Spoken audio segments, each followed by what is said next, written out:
अभी हम वृंदावन की यात्रा में हैं और हमारे साथ पूज्य महाराज अनुराधाचार्य जी महाराज हैं। उनसे हम बातें करते हैं। महाराज जी श्रीमन नारायण। जय श्रीमन नारायण। हमने अभी आश्रम गया, वृद्धाश्रम, वहाँ देख करके जो मुझे खुशी मिली हम शब्दों में बयान नहीं कर सकते हैं। और माता का जो पीड़ा था उसको हम बयान नहीं कर सकते हैं। तो आने वाली जो युवा जनरेशन है उसको क्या कहना चाहेंगे आप?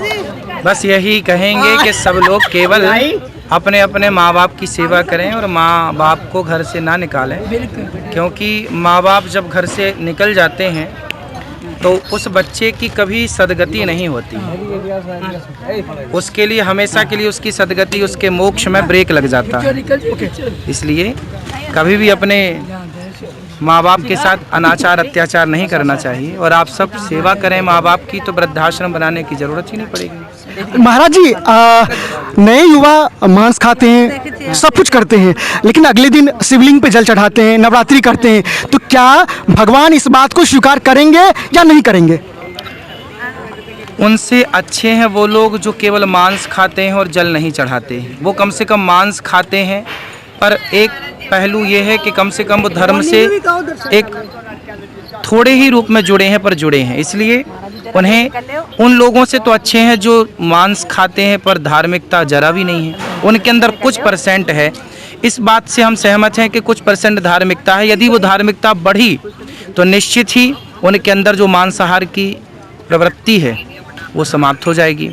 क्या है, जब प्रकाश बढ़ता है ना तो अंधकार समाप्त होता है। उसी तरह यदि जीवन में संस्कार, सत्संग बढ़ेगा, संगति अच्छी बढ़ेगी, बनेगी, तो कुसंगति अपने आप नष्ट हो जाएगी। उनकी गलती नहीं है जो मांसाहार कर रहे हैं, उनकी संगति की गलती है। अच्छा, किसी के घर में अनहोनी हो जाती है, अप्रिय घटना हो जाती है, उसके बाद वो भगवान को छोड़ देते हैं और भगवान को कोसने लगते हैं।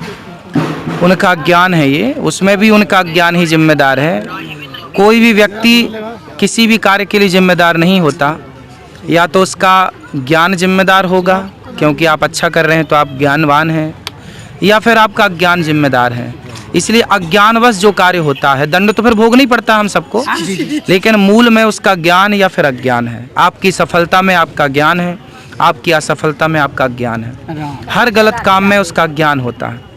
महाराज जी, हमने गुरुकुल देखा, आपने प्रारंभ किया है, क्या मकसद है और हमारे दर्शक को क्या कहना चाहते हैं? बस मकसद क्या है, मकसद तो गौरी गोपाल गुरुकुल सब बच्चों के लिए निःशुल्क है और 104 बच्चे यहाँ पढ़ते हैं जो अभी छुट्टियों में घर गए हैं।